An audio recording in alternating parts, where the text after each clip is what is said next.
I'm here to explain the ZIG and the ZEFFA monetary policy, the mineral-based currency.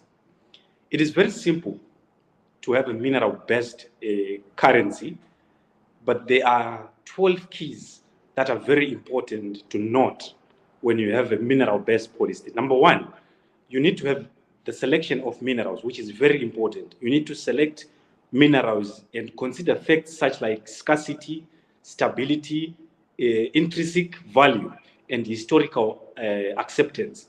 So for instance, we have chosen gold to base our currency on. First thing, selection is done. So we need to establish the reserves. The reserves, we need to acquire a significant reserve of that chosen mineral, which is gold, to back the currency. The reserve will serve as the foundation of the currency's value, and must be securely, securely stored or acquired. So you need to have a large number of gold to have a currency that is backed with gold.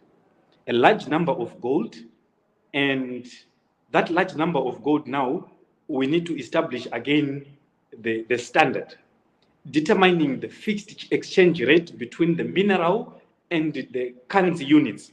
For example, a gold-backed currency might be pegged to a certain amount of gold per unit of currency.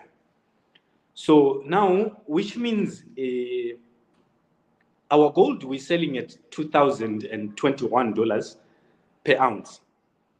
So how do we divide that 2021? So 2021 divided by, so we say 1,000 milligrams of gold divided by 2,000.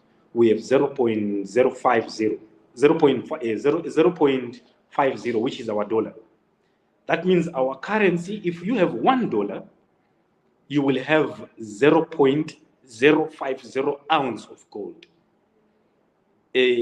At that moment, we need to start designing the currency. And when we design the currency, the notes that we are going to design, our $1, should have the resemblance or images of the backing, what is backing that currency. For instance, we're saying gold is backing our currency.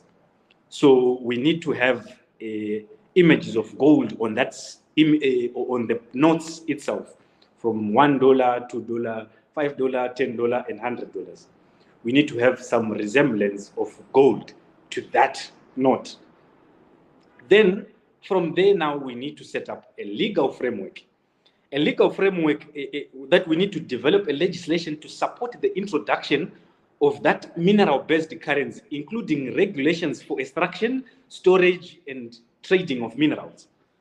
Now, in Zimbabwe, we chose gold, which means now we need to regulate the buying and selling of gold. In this legislation now, we need to say all gold should be channeled through fidelity.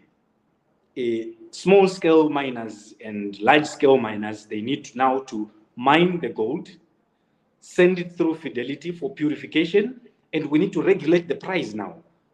If our gold is 2021 per ounce, the fidelity don't have to buy it at that price now from the miners. So that means they have to buy it at something like 1,800, 1,700. Then now put a markup for profit. That profit goes to the government. That's how government makes money, number one. Then from there, the gold gets purified. After it gets purified, it goes to storage. And in that storage now, there's two things that are happening: the printing of money and the purification of gold. So now this gold has to be starting from the gold that $1 can buy to the gold that $100 note can buy. So if someone walks into the bank and say, I have $1, Zimbabwean dollar, I need to buy gold. I don't want this paper money. I want the equivalent to this dollar. The bank should be able to issue that amount of gold that $1 can buy. Then from there, we need the currency insurance, starting issuing mineral-based denominations that correspond to the mineral value. That is the insurance of our currency now. Ensure that the currency is distributed through banks and financial institutions, only through banks and financial institutions. That's how we get to ensure our money, that no one is playing the shenanigans with the money. Number 7, we now need to have exchange mechanisms, set up a mechanism for converting between the mineral and the currency. This could involve banks or designated exchange centers where individuals can convert their currency into the mineral or vice versa. This mechanism should be only by government regulators.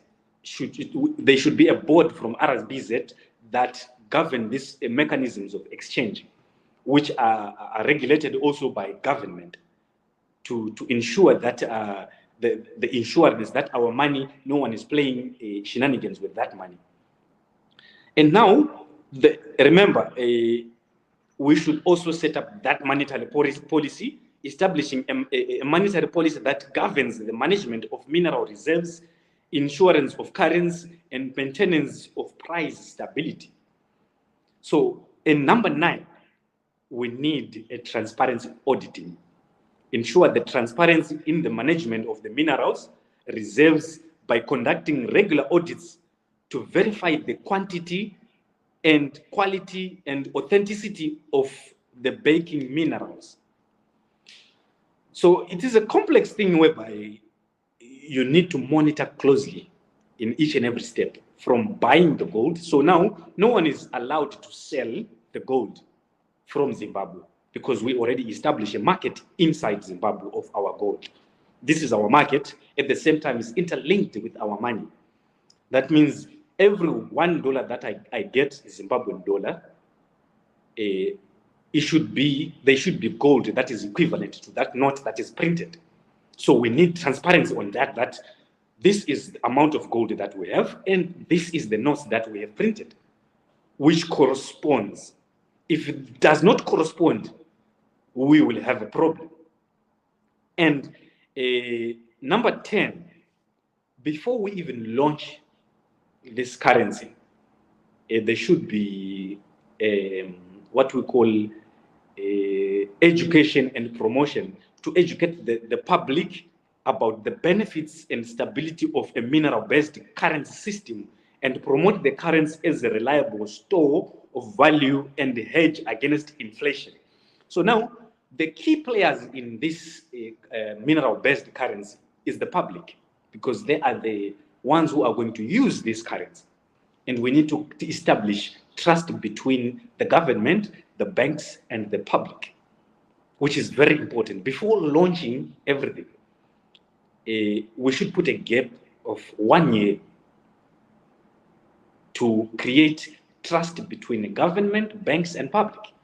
And promoting that currency, it has to be promoted that we are about to launch our mineral-based currency. We're moving from a fiat-based currency to a mineral-based currency. We educate the public. After educating the public, we show them why we need to have a mineral-based currency and how are we going to sustain the economy and what are the benefits of having a mineral-based currency. Then, to create trust now, we need to acquire as much as we can gold and put it in a vault and show the public that we have enough gold. This is the gold that we have, and this is the notes that we have printed. That corresponds. Now we have trust between the public and the banks and the government that the gold is there. And the notes that were printed are equivalent to the gold. They are matching the